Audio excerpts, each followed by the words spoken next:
Hi everyone, welcome back to our study of the transatlantic slave trade. This is the last lesson we are going to have on this topic. It's quite a short topic because it only covers 2 pages. Those are pages 150 to page 151 in your textbook. And of course the activity follows on page 151, activity 1. We are going to look at the impact of the transatlantic slave trade on the economies. And we're going to look at the economies of the 3 regions that were involved in this trade, which are West Africa, North America, and Britain. Let's look at the lesson objectives for this lesson. By the end of this lesson, you should be able to differentiate between politics and economics and how they are related. There is a very big relationship between politics and economics in any country or region. Objective number 2 is should be able to identify the positive impact the transatlantic slave trade had on the economies of America and of Britain. And then thirdly, you need to identify the negative impact the transatlantic slave trade had on the economy of West Africa. All right, let us go on to define what politics and the economics are. When you talk about politics, what we actually mean is power. Politics is about power, governance, the passing of laws. You can talk about having the police to enforce the laws and the army to protect the government, the country. So this requires to have a strong economy for you to be able to protect this. You have to make enough money to be able to enforce all these. But when you talk about economics, as you see, this one is about earning and spending money. How do you earn money is by either getting an employment, you work for somebody, or you open up an industry that manufactures goods which you sell locally or internationally to bring in foreign exchange. And of course you create this supply chain, the supply and demand of goods. All of these involve money. So as you can see, politics, for you to have enough power to control and your country, protect your country, and also to enforce their laws, you need money to do this. But for you to be able to make money, you need to have a strong economy, politics. You have to have a country which is safe, which is stable, a country in which people are free to move about their business activities, which eventually generate money. So there is a very strong relationship or interrelationship between politics and economics. Now, during the transatlantic slave trade, the 3 regions which I've mentioned, North America, Britain, and Africa, experienced economic activity of some kind and political activity of some kind. And as you can see, there was political stability in North America and Britain. They were not fighting in there. People were not running away from their homes, running away from slave traders. People were free to do farming, to open industries and go about their industrial activities, production, and commerce, selling stuff and getting money. But on the contrary, West Africa experienced a lot of instability. People are always afraid of slave traders who would come to their village and raid them to catch slaves. People would not even farm because they were not sure by the time their crops matured that they would not be raided by slave traders. So because of that, West Africa experienced less economic activities, which eventually led to lack of growth in the economic development arena.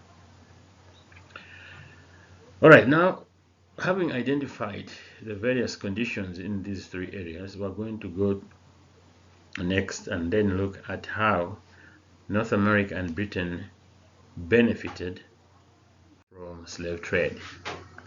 These two areas gained a lot by trading in slaves.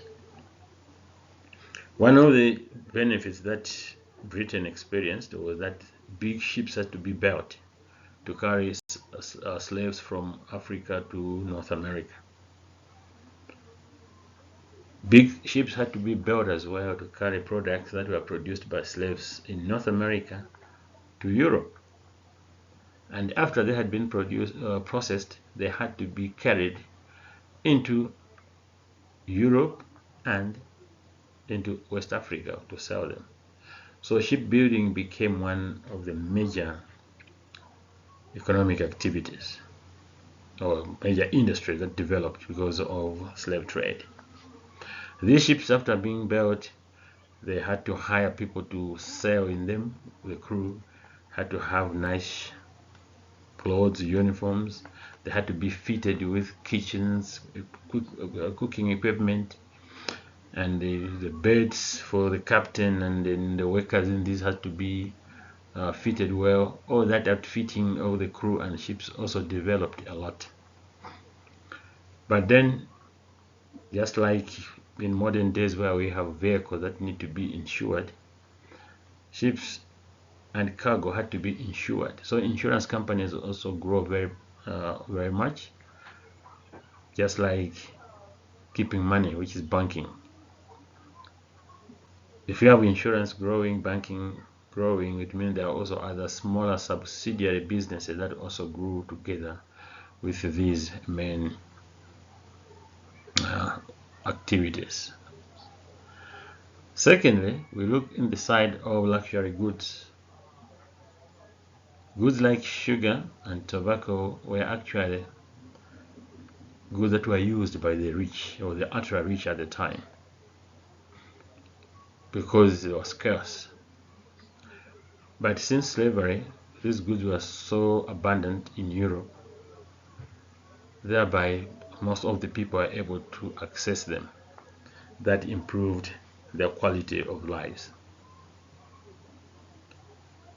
But then in North America, plantation owners benefited a great deal because they were using slave labor. They didn't have to pay these slaves and they didn't have to give them decent accommodation or food.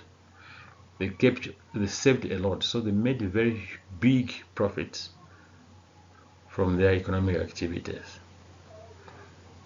Big profit meant that they could pay big taxes to government, and the government also could provide services like roads, water, and the other services that the government provides. So in all, Britain and America benefited a great deal from slavery. How about Africa, West Africa especially? West Africa experienced a lot of negative things because of this slavery. The first one, which you have already seen before, is that about 12 million Africans were taken to North America. And when you're looking for people to take North America, they're not taking the old and the aged. They took young, fit Africans who would stay there and work for many years before they retired. And because the young and fit Africans were taken away, Africans actually stagnated when it came to economic development. But also, secondly, Africa suffered a lot of human strife. In West Africa, people are always living in fear of being attacked, of being raided. And because of that, no one would dare engage in meaningful economic activity, whether it is farming or herding of livestock or hunting or mining. Thirdly,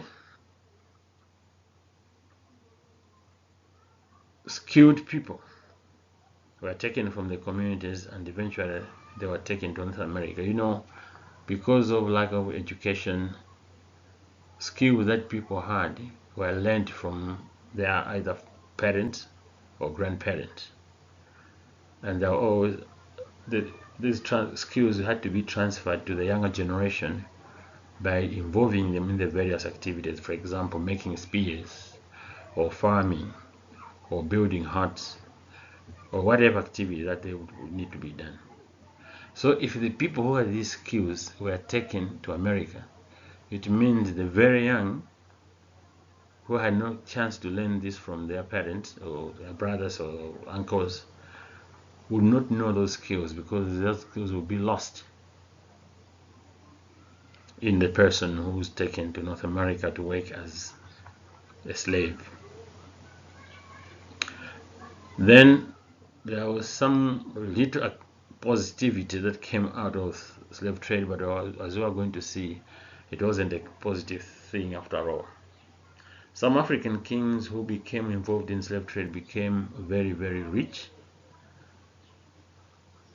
but they got that wealth through selling their own brothers and sisters. That cannot be a good thing. And then it meant that they were the only people who were safe. Everyone else was unsafe, and therefore were very, very poor.